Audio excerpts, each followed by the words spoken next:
ఎందుకు విడిపోవాలి, ఎందుకు పడిపోవాలి, ఎందుకు విడిపోవాలి, ఎందుకు పడిపోవాలి. ఇన్నాళ్ళు కలసిమెలసి తెలుగులంతా జీవించి ఇప్పుడెందుకు విడిపోవాలి, ఇప్పుడెందుకు విడిపోవాలి, ఎందుకు విడిపోవాలి, ఎందుకు పడిపోవాలి, ఎందుకు విడిపోవాలి, ఎందుకు పడిపోవాలి. ఇన్నాళ్ళు కలసిమెలిసి తెలుగులంతా జీవించి ఇప్పుడెందుకు విడిపోవాలి, ఇప్పుడెందుకు విడిపోవాలి, ఎందుకు విడిపోవాలి, ఎందుకు పడిపోవాలి.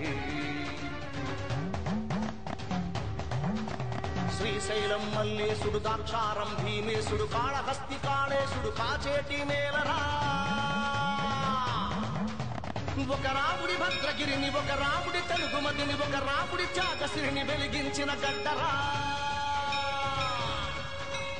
ఎందుకు విడిపోవాలి, ఎందుకు పడిపోవాలి. తెలుగు జాతి సనాతనం, తెలుగు ఉనికి సదాతనం, తెలుగు వెలుగు వినూతనం, లేనేదేనంతం. తెలుగు వాడి పౌరుషం, తెలుగు నాడి రాజసం, తెలుగు జాతి సాహసం, ఒకే ఐకమత్యం, ఒకే ఐకమత్యం. ఎందుకు విడిపోవాలి, ఎందుకు పడిపోవాలి, ఎందుకు విడిపోవాలి, తెలుగులెందుకు పడిపోవాలి. శతాబ్దాల ఘనకీర్తి, దశాబ్దాల మన ప్రగతి, యుగాంతాల వరకు ఒక వెలుగై వెలగాలి. ఒక్కటిగా కలవాలి, ఒక్కటిగా కదలాలి, తెలుగు జాతి చేయి కలిపి ఒక్కటిగా నిలవాలి. తెలుగువాడి భాష ఒకటే, తెలుగువాడి భావం ఒకటే, తెలుగువాడి గుండె ఒకటే, తెలుగు గుండె చప్పుడొకటే. భాష ఒకటే, భావం ఒకటే, గుండె ఒకటే, చప్పుడొకటే, నెత్తురొకటే, సత్తు ఒకటే, ఊపిరొకటే, ఊహ ఒకటే, నేల ఒకటే, మట్టి ఒకటే, రాజ్యం ఒకటే, రాష్ట్రం ఒకటే, రాష్ట్రం ఒకటే, రాష్ట్రం ఒకటే, రాష్ట్రం ఒకటే. తెలుగు రాష్ట్రం ఒకటే, తెలుగు రాష్ట్రం ఒకటే. ఎందుకు విడిపోవాలి, ఎందుకు పడిపోవాలి, ఎందుకు విడిపోవాలి, ఎందుకు పడిపోవాలి. ఇన్నాళ్ళు కలసిమెలసి తెలుగులంతా జీవించి ఇప్పుడెందుకు విడిపోవాలి, ఇప్పుడెందుకు విడిపోవాలి, ఎందుకు విడిపోవాలి, ఎందుకు పడిపోవాలి, ఎందుకు విడిపోవాలి, ఎందుకు పడిపోవాలి. ఇన్నాళ్ళు కలసిమెలిసి తెలుగులంతా జీవించి ఇప్పుడెందుకు విడిపోవాలి, ఇప్పుడెందుకు విడిపోవాలి.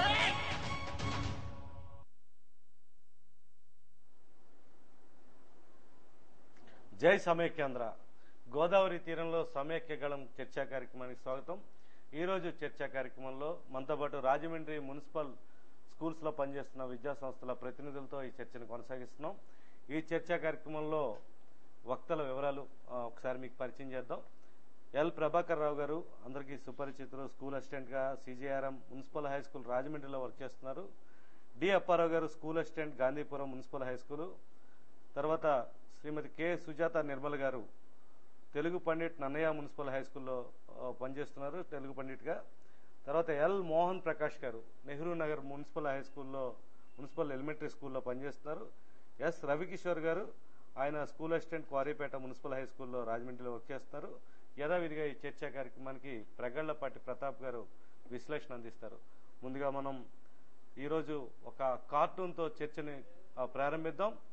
ఒక జాతీయ ఆంగ్ల ఛానల్లో వచ్చిన కార్టూన్ ఒకటి దేశానికి సంబంధించి జాతీయ సమగ్రత ఏ విధంగా దెబ్బతింటుంది, ఈ తెలంగాణ విభజన అన్నది ఎంత ప్రమాదకరమైన పరిస్థితికి దారితీస్తుంది, ఇది అనేక సమస్యలకి సంబంధించి చక్కగా రూపొందించడం జరిగింది. ఆ కార్టూన్ చూసిన తర్వాత చర్చ కొనసాగిద్దాం.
వెల్కమ్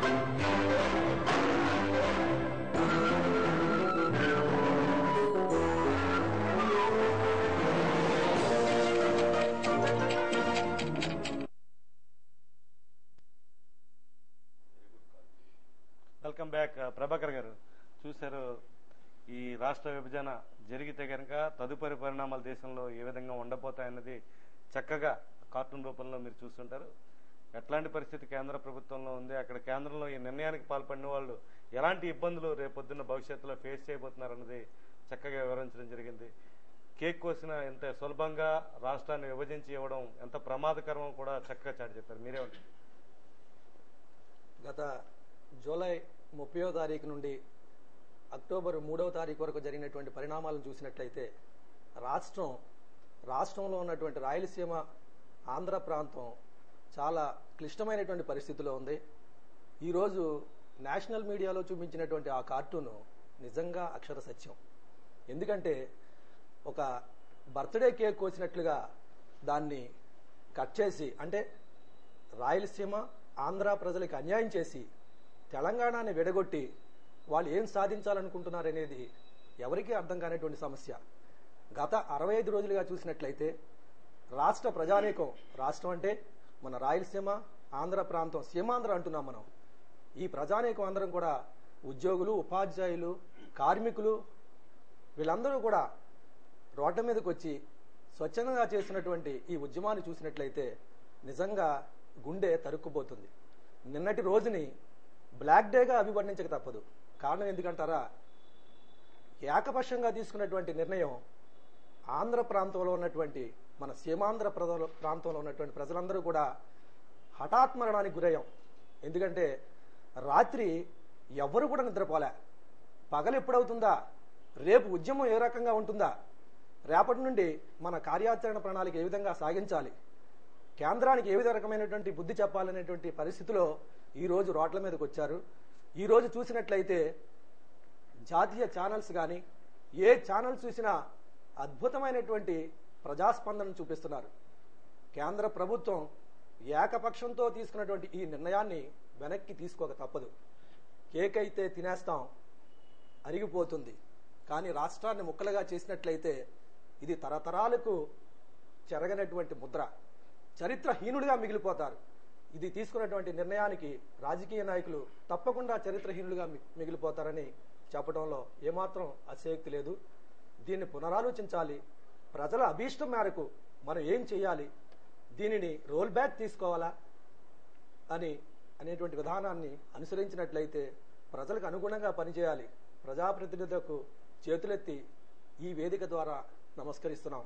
అయ్యా, ఇకనైనా మీరు తీసుకున్నటువంటి, మీకు తెలిసినటువంటి ఈ విభజన ప్రక్రియను మీ కేంద్ర నాయకత్వానికి చెప్పండి, వెనక్కి తీసుకోమనండి, ప్రజలకు న్యాయం చేయమనండి. అహోరాత్రులు పోరాడుతున్నటువంటి ఈ శ్రమజీవులకు, ఉపాధ్యాయులకు, ఉద్యోగులకు అందరికీ కూడా విశ్రాంతినివ్వండి. 65 రోజుల నుండి చేస్తున్నటువంటి ఈ సమ్మె ఇక ఫుల్ స్టాప్ పెట్టకపోతే చరిత్ర ఏ దిశగా వెళుతుందో మాకైతే అర్థం కావట్లేదు సార్. ఓకే ప్రభాకర్ గారు, మళ్ళీ మీ దగ్గరికి వద్దాం. వచ్చే ముందు ఒకసారి మోహన్ ప్రకాష్ గారి దగ్గరికి వెళ్లే ముందు షిండే ఈ రోజు తాజాగా చేసిన వ్యాఖ్యలు ఒకసారి కరెంట్ అఫైర్స్ లో భాగంగా చూద్దాం. చూసిన తర్వాత ఆయనతో చర్చ కొనసాగిద్దాం. Concern, and we'll have to take them into confidence. We'll try our level best. See, after all, whenever there is bifurcation of the states, these feelings are there. No one can avoid these. But we'll have to console them. We'll try to console them. So what about the Naxal problem? There are some concerns that in Telangana region, there is a central committee documents of CPI Maoists which says they will use this political movement for their own gains. Are you prepared for tackling the Naxal problem there? See, Naxal problem is there, but Andhra is one state. They have done excellent work in curbing down the activities of the Naxalism. And I am quite confident, even formation of the Telangana, they will completely curb down the activities of the Naxalite and even in Simandra. Welcome back. Mohan Prakash గారు, షిండే చెప్తున్నారు రాష్ట్ర విభజన జరిగిపోయింది, ఇంకా రెండు ప్రాంతాలు విడిపోయి కలిసి ఉండాలి, నక్సల్ సమస్య కూడా రాబోదు అని చెప్పి ఆయన హామీ ఇస్తున్నారు. అసలు నక్సల్స్ సమస్య చాలా తీవ్రంగా ఉన్నది తెలంగాణ ప్రాంతం. కేంద్ర హోంశాఖకు కూడా గతంలో శ్రీకృష్ణ కమిటీ సూచించింది, రాష్ట్ర విభజన జరిగితే కనుక 2 ప్రాంతాలకి కూడా నక్సల్స్ వల్ల ప్రాబ్లం ఉంటుంది, భవిష్యత్తులో మావోయిస్టులు విజృంభిస్తారని చెప్పినప్పటికీ కూడా ఇది అంటే దేశ సమగ్రతకు సంబంధించి చాలా కీలకమైన అంశం. విభజన జరిగితే చాలా ప్రమాదకరమని కూడా వాళ్ళు వ్యాఖ్యలు చేశారు. అయితే అలాంటి కమిటీ, ఆ శ్రీకృష్ణ కమిటీ ఇచ్చిన నివేదికను కానీ ఏది కూడా పరిశీలించలేదు. ఈ నేపథ్యంలో తాజాగా మీడియా అడిగిన ప్రశ్నకు కూడా ఆయన దాటవేత ధోరణిలోనే ఎలాంటి ప్రాబ్లమ్స్ రావని చెప్తున్నారు. మీరే ఉంటారు సార్? సిండియా గారు అభిప్రాయంతో నేను ఏకీపించడం లేదండి. ఇది ఇంకా ఉధృతమయ్యేటటువంటి ప్రమాదం ఉంది, నక్సలిజం పెరిగేటటువంటి ప్రభావం ఉంది. ఎందుచేత అంటే ఇప్పుడు ఉన్నటువంటి పోలీస్ ఫోర్స్ 2 భాగాలు చేసి 2 ప్రాంతాలకి విడిపోవడం జరుగుతుంది. అక్కడి నుంచి ఫోర్స్ గవర్నమెంట్ నుంచి పర్మిషన్ వచ్చి ఇక్కడికి వచ్చేటప్పటికి టైం తీసుకుంటుంది. ఇక్కడ జరగవలసినటువంటి నష్టం చాలా జరుగుతుంది. తర్వాత ఇక్కడ మనకి ఈ ఈస్ట్ గోదావరి నుంచి చూసుకున్నట్లయితే మనకి అటవీ ప్రాంతం ఎక్కువ ఉంది. ఇక్కడ నక్సలైట్ల ప్రభావం మనం కనిపిస్తూనే ఉన్నది. దీని మరింత పేటరేగి పట్టణాలకు ప్రాకి వాళ్ళు ప్యారలల్ గవర్నమెంట్ నడిపించేటటువంటి ప్రమాదం చాలా ఉందండి. అంచేత రాష్ట్రాన్ని విడిపోతే మటుకి ఈ నక్సలైట్ ప్రభావం తగ్గకపోగా ఇంకా పెరిగే ప్రమాదం ఎక్కువ ఉన్నదండి. ఇంకో విషయం, మనం రాష్ట్రం విడిపోవడానికి వరకు చూసినట్లయితే ఒక విధి విధానం లేకుండా కేంద్ర ప్రభుత్వం ఈ రోజుని రాష్ట్రాన్ని విడగొట్టాలని చూస్తుంది. ఇప్పటి వరకు ఉన్నటువంటి ఈ కాంగ్రెస్ ప్రభుత్వానికి ఆంధ్రప్రదేశ్ ఒక పాడి ఆవులాగా వ్యవహరిస్తూ వచ్చింది. ఇక్కడి నుంచి అధికమైనటువంటి ఎక్కువ మంది ఎంపీలని కేంద్రం పంపించడం, అక్కడ గవర్నమెంట్ ఫార్మ్ అవడానికి మరి ఇక్కడ ఉన్నటువంటి ప్రజలు ఎంతో కృషి చేశారు. అటువంటి ప్రజల్ని ఈ పాడి ఆవులంటే ఆంధ్రప్రదేశ్ రేపు రాబోయే రోజుల్లో పాలు ఇవ్వదేమో అనేటువంటి ఒక అపోహతోటి కేంద్ర ప్రభుత్వం దీన్ని కోసి దీన్ని కషాయకరణ హీనంగా దీన్ని వధించి దీని మాంసం తినాలనేటటువంటి ఆ కాంక్షతోటి ఈ రోజున కేంద్ర ప్రభుత్వం ఉంది. దాన్ని వధించడానికి కాళ్ళు చెవులు పట్టుకోవడానికి మన రాష్ట్ర ఎంపీలు ప్రయత్నించడం చాలా బాధాకరమైనటువంటి విషయం అండి. ఈ విషయంలో మరి ప్రజాప్రతినిధులు ఇప్పటికైనా కళ్ళు తెరిచి ఈ రాష్ట్రాన్ని ఏకంగా ఉంచి 42 సీట్లున్న ఈ ఆంధ్రప్రదేశ్ రేపు కేంద్రంలో కీలక పాత్ర వహిస్తుందేమో అనేటటువంటి ఆలోచనతోటి దుర్బుద్ధితోటి మరి నార్త్ ఇండియాని మరిలో ఉన్నటువంటి నార్త్ ఇండియా ద్వారా వచ్చినటువంటి దిగ్విజయ్ సింగ్ కానీ మరి అహ్మద్ పటేల్ గారు కానీ ఈ రాష్ట్రాన్ని ముక్కలు చేసినట్లయితే మన నార్త్ ప్రాంతం యొక్క ప్రాబల్యాన్ని, మన ఆధిపత్యాన్ని చెలాయించొచ్చినటువంటి దుర్బుద్ధితో దీన్ని మరి విభజించాలని చూస్తున్నారు. ప్రజలు దీన్ని గుర్తెరిగి అటు తెలంగాణ సోదరులకు కూడా గుర్తెరిగి వాళ్ళు ఏమైనా ఇష్యూస్ ఉంటే మరి మనము సీమాంధ్ర ప్రజలు కూర్చుని మాట్లాడుకుని సెటిల్ చేసుకున్నట్లయితే బాగుంటుంది. కానీ ఇలా విడిపోతే మనం ఇంకా తెలుగు జాతి లోకు అవుతుంది, ప్రపంచంలో మరి మనకి ఒక హేళనగా జాతిగా మనం మిగిలిపోతామని చెప్పి నా అభిప్రాయం సార్. ఓకే, ఒకసారి అప్పారావు గారి దగ్గరికి వెళ్లే ముందు కన్నబాబు మన కాకినాడ రూరల్ ఎమ్మెల్యే కన్నబాబు చేసిన వ్యాఖ్యలు ఒకసారి చూసిన తర్వాత ఆయనతో చర్చ కొనసాగింది. తీర్మానం రాకుండా, అసెంబ్లీలో తీర్మానం చేయకుండా, అసెంబ్లీ ఆమోదం పొందకుండా రాష్ట్ర విభజన జరగలేదు. అందుకు అసెంబ్లీలో తీర్మానాలు చేసి పంపించి ఇదే షిండే గారు ముఖ్యమంత్రిగా ఉండగా 10 ఏళ్ల క్రితం పంపించారు విదర్భ మీద తీర్మానం చేసి. ఇవాళ వరకు దాని మీద నిర్ణయం తీసుకోలే. మాయావతి గారు ముఖ్యమంత్రిగా ఉండగా యూపీని 4 రాష్ట్రాలు చేయమన్నారు. ఇవాళ వరకు దానికి నిర్ణయం తీసుకోలే. అంటే మీరు రాజకీయపరమైన నిర్ణయాలు తీసుకోవడానికి లేదు. ఇది ప్రజాస్వామ్యంలో ఉన్నాం మనం. ఆర్టికల్ 3 ప్రకారం ఖచ్చితంగా వచ్చి తీరాల్సిందే. తీర్మానం ఉండదు, అభిప్రాయం మాత్రమే కోరుతారు. అభిప్రాయం అంటే ఏమిటి అర్థం?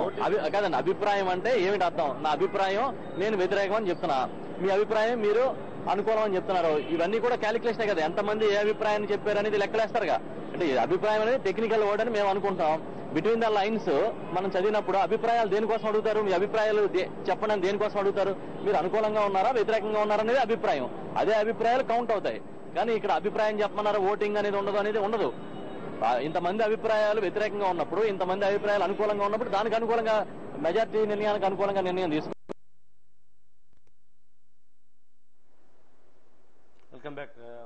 మీరేమంటారు సార్? ఇప్పుడు ఆయన చెప్తున్న దాన్ని బట్టి విభజన ప్రక్రియ నోటు ద్వారా ఇప్పుడు అయినప్పటికీ కూడా మేము ఎట్టి పరిస్థితుల్లో అడ్డుకుంటామని ఎమ్మెల్యేలు ధీమా వ్యక్తం చేస్తారు. ఎంతవరకు సాధ్యం అయ్యే అవకాశం ఉంది? వీళ్ళు అంతా కూడా దొడ్డిదారిన కార్యక్రమం నడిపిస్తున్న పరిస్థితి క్లియర్ గా నిన్న ప్రస్ఫుటమైంది. ఈ నేపథ్యంలో మీరేమంటారు? అంటే మన రాష్ట్రపతి ప్రణబ్ ముఖర్జీ గారు అయితే మొన్న రీసెంట్ గా అసెంబ్లీ తీర్మానం అయితే రాష్ట్రాన్ని విభజనకి వీలవుతుందని చెప్పారు. ఎప్పుడైతే ఇప్పుడు అసెంబ్లీ తీర్మానం లేకుండా రాష్ట్రం విభజిస్తారో రేపు పొద్దున ఎన్డీఏ గవర్నమెంట్ మేము చిన్న రాష్ట్రాలకు అనుకూలం అని చెప్పి మరిన్ని రాష్ట్రాలని విడదీయడానికి అవకాశం ఉంది. కాబట్టి కంపల్సరిగా మనకి ఈ అసెంబ్లీ తీర్మానం ఉంటేనే రాష్ట్ర విభజన జరుగుతుందండి, మన ప్రణబ్ ముఖర్జీ గారు చెప్పినట్లుగా. ఇకపోతే ఇందాక క్లిప్పింగ్ లో ఒక చిన్న విషయం అండి, అంటే వాస్తవంగా జరగాల్సింది మనకి అసెంబ్లీలో తీర్మానం అయ్యి అది కేబినెట్ కి వెళ్ళిన తర్వాత నోటు రూపకల్పన ప్రారంభం కావాలి. అవునండి, 2 సార్లు అసెంబ్లీకి చర్చ జరగాలండి. వాస్తవంగా ఆర్టికల్ 3 ప్రకారం వెళ్ళినట్లయితే వీళ్ళు అలా కాకుండా వీళ్ళని టీ నోట్ కింద ప్రవేశపెట్టారు, మంత్రుల బృందాన్ని నియమించేస్తున్నారు. తర్వాత అది రాష్ట్రపతి పరిశీలనకు వెళ్లి న్యాయశాఖకు వెళ్లి మళ్ళీ రాష్ట్రపతికి వెళ్లి అసెంబ్లీలో ఒపీనియన్స్ కేవలం ముసాయిదా బిల్లుగానే వాళ్ళ చర్చ జరుగుతుంది తప్ప మరి ఇంకేమీ కాకుండా వాళ్ళు చాలా షార్ట్ కట్ మెథడ్లో చేస్తున్నారు. ఇంత అవసరమా? అంటే ప్రజాస్వామ్యం ఇంత అవసరం కాదండి. ఎందువల్లంటే మన వాళ్ళు ప్రతిఘటిస్తామని పదే పదే చెప్తున్నారు కాబట్టి ఇది ఎంతకైనా ప్రతిఘటించవలసిన అవసరం ఉందండి. రాష్ట్రపతి గారి ప్రసంగం ప్రకారంగా మనం పరిశీలిస్తే కంపల్సరిగా నేను కూడా ఇది అసెంబ్లీ తీర్మానం ఉంటేనే రాష్ట్రం విభజనకు అనుకూలంగా ఉందని చెప్పి ఆయన చెప్పారండి. కాబట్టి కంపల్సరిగా అసెంబ్లీ తీర్మానం కావాలి. వారు ఎన్ని చేసినా సరే 2 సార్లైనా 3 సార్లు అసెంబ్లీని ప్రవేశపెట్టి ఈ యొక్క తీర్మానం ఆమోదిస్తేనే రాష్ట్రాన్ని విడదీయడానికి అవకాశం ఉంటుందండి. నెక్స్ట్ చిన్న రిక్వెస్ట్, తర్వాత ఇంకోటి, గతంలో మన ప్రైమ్ మినిస్టర్ మన్మోహన్ సింగ్ గారు కూడా చిన్న రాష్ట్రాలు విభజిస్తే తీవ్రవాదం పెరిగిపోద్ది అని నంబర్ ఆఫ్ టైమ్స్ చెప్పి ఉన్నారు ఆయన. అందువల్ల షిండే చెప్పిన దాన్ని మేము వ్యతిరేకిస్తున్నాము. ఆయన కూడా ఈ గేమ్ లో ఒక ప్లాంట్ గా ప్రైమ్ మినిస్టర్ కూడా మామూలుగా ఒక ముద్ద కింద అలా ఉండిపోయి పపెట్ అయిపోయాడు ఆయన.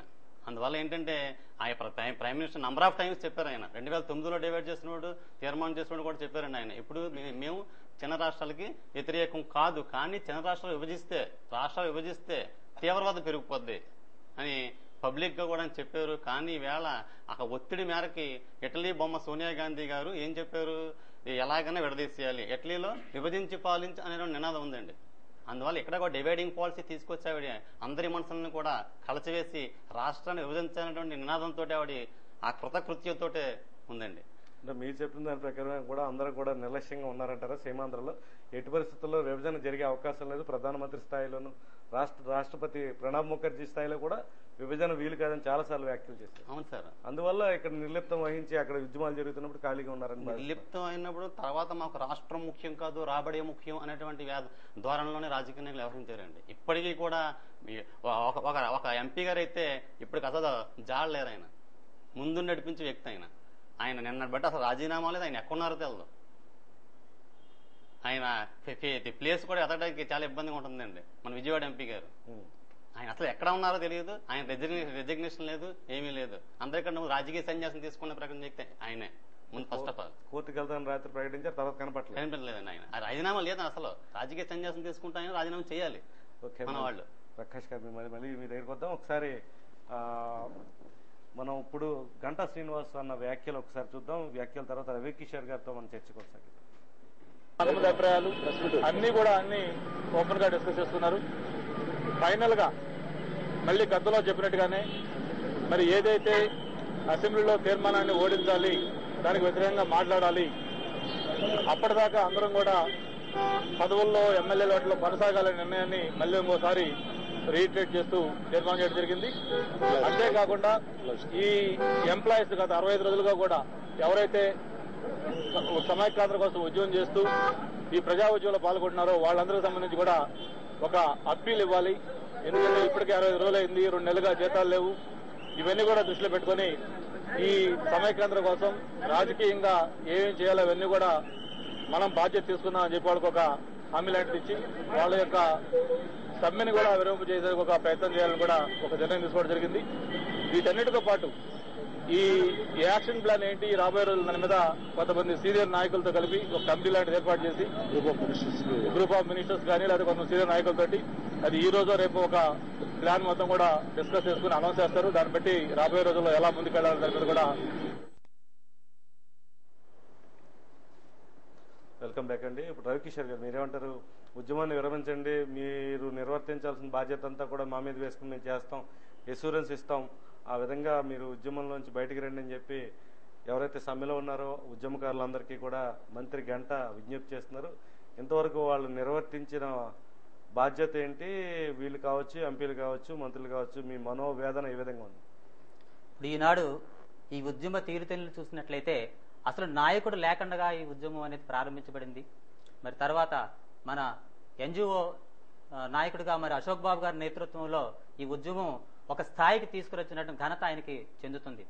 మరి ఈ సందర్భంగా ఉద్యమం అనేది ఈ రోజున ఉవ్వెత్తున ఎగిసిపడుతూ ఉంటే 65 రోజుల తరువాత ఇటువంటి మన గంటా శ్రీనివాస్ గారు ఈ విధంగా చెప్పడం అనేది అసలు ఇది ఎప్పుడో ముందే రాజకీయ నాయకులు కనుక రంగప్రవేశం చేసినట్లున్నట్లయితే ఈ పరిస్థితి మనకు వచ్చి ఉండేది కాదు. మరి ఈనాడు సీమాంధ్రం తగలబడుతూ ఉంది ఒక పక్కన, అయినా సరే ఈనాడు ఎంపీలు ఎక్కడా చేమకుట్టినట్టుగా లేదు. అయినప్పటికీ కొంతమంది ఎంపీలు మేము రాజీనామాలు ఇస్తున్నాం అనడం అనేది నిజంగా ఆహ్వానించదగినటువంటి పరిణామం. మరి అందరూ కూడా ఎంపీలు ఈ విధంగా రాజీనామాలు చేసి ఈ ఉద్యమంలోకి వచ్చినట్లయితే ఈనాడు విద్యార్థులు చేస్తున్నారు, ఉపాధ్యాయులు చేస్తున్నారు, కార్మికులు, నిరుద్యోగులకి మొత్తం ప్రజలు అందరూ కూడా ఉద్యమంలో ఉన్నప్పుడు ఆ రాజకీయ నాయకుల యొక్క వారు కూడా వెన్నుదనుగా ఉన్నట్లయితే ఒక ప్రభంజనం అనేది మనం సృష్టించి ఈ సమైక్యాంధ్రం మనం సాధించుకోవడానికి తోడ్పాటు అవుతుందని చెప్పి నేను మంత్రులు, ఎంపీలు, ఎమ్మెల్యేలు వీళ్ళంతా ఈ దశలో రాజీనామాలు చేయడం వల్ల కానీ లేకపోతే ఇలాంటి సిచ్యువేషన్ లో ఇప్పుడు రావడం వల్ల చేతులు కాలేక ఆకులు పట్టుకున్న చందంగా మారుతుంది తప్ప ఇప్పుడు ఉపయోగమే ఉంది.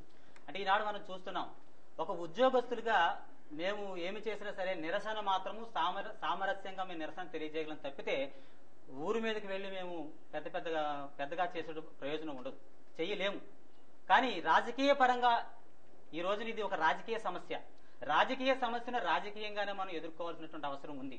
ఉద్యోగస్తులుగా ఎంతకాలం చేసినా ఇటువంటి మనం సామరస్యపూర్వకంగా జరుగుతుంది తప్పితే మేము గట్టిగా దాన్ని నిరోధించలేనటువంటి పరిస్థితి ఉంది. కాబట్టి రాజకీయ నాయకులు తప్పనిసరిగా ఈ ఉద్యమంలోకి వచ్చి దీనికి వారు సారథులే నడిపించినట్లయితే తప్పనిసరిగా ఈ యొక్క కేబినెట్ నోట్ ఏదైతే ఉందో అది వెనక్కిపోతుంది, చెత్తబొట్టులో పోతుంది అనేటువంటి పూర్తి విశ్వాసం నాకు ఉంది.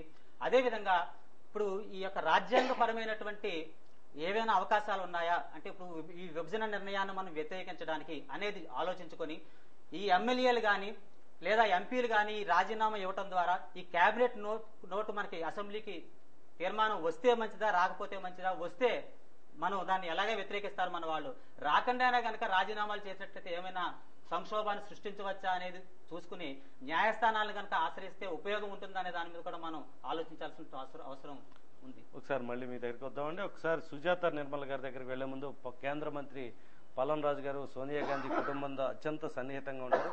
ఆయన కూడా ఈ నిర్ణయాన్ని వ్యతిరేకిస్తూ రాజీనామా చేయడం జరిగింది తన మంత్రి పదవికి. ఆయన ఏమన్నారన్నది ఒక్కసారి చూద్దాం, చూసిన తర్వాత చర్చ కొనసాగిద్దాం. ప్రజల్లో వచ్చిన అలజడి చూసి ఆంధ్ర ప్రాంతంలోని రాయలసీమ ప్రాంతంలోని ప్రజలు చేస్తున్న ఆందోళన, అక్కడ వచ్చిన రియాక్షన్ ని బట్టి యాంటనీ కమిటీని పార్టీ ఫామ్ చేయడం జరిగింది. అయితే యాంటనీ కమిటీ మ్యాండేట్ ఏమిటంటే అక్కడ కన్సర్న్స్, యాంగ్జైటీస్, ఇష్యూస్ అర్థం చేసుకుని పార్టీ ద్వారా కోర్స్ కరెక్షన్ చేసి సిడబ్ల్యూసీ తీసుకున్న నిర్ణయానికి దాని ప్రకారం ప్రభుత్వానికి ఒక డైరెక్షన్ ఇస్తారనే హోప్ తో మేమందరం కూడా ఆశించాం. కానీ యాంటనీ కమిటీ వాళ్ళ పని పూర్తి చేయకుండా ఈ కేబినెట్ నోని రష్ చేయటం మరి సక్రమంగా లేదు. అది ఆంధ్రప్రదేశ్ రాష్ట్ర ఇంట్రెస్ట్ కి విరుద్ధంగా ఉంది. అయితే ఇవన్నీ కూడా నిన్న కేబినెట్ లో కూడా మాట్లాడటం జరిగినా కూడా తొందరపాటులో మరి ఈ కేబినెట్ నిర్ణయం తీసుకోవడం జరిగింది. అయితే కేబినెట్ మీటింగ్ అనంతరం నేను ప్రధానమంత్రి గారిని కలిసి నేను రిజైన్ చేస్తాను అని కూడా చెప్పడం జరిగింది. ప్రధానమంత్రి గారు తొందరపాటులో ఏ నిర్ణయం తీసుకోవద్దు అని నన్ను అడ్వైజ్ చేయడం కూడా జరిగింది, రిక్వెస్ట్ చేయడం కూడా జరిగింది. అయితే నేను రాత్రంతా కూడా ఆలోచించి ఈ జరిగిన విధానాన్ని బట్టి ఆంధ్ర రాయలసీమ ప్రజల సెంటిమెంట్స్ ని దృష్టిలో పెట్టుకోకుండా తీసుకున్న నిర్ణయాన్ని బట్టి నేను యూనియన్ కౌన్సిల్ ఆఫ్ మినిస్టర్స్ నుంచి రాజీనామా చేద్దామనే నిర్ణయానికి రావడం జరిగింది. అయితే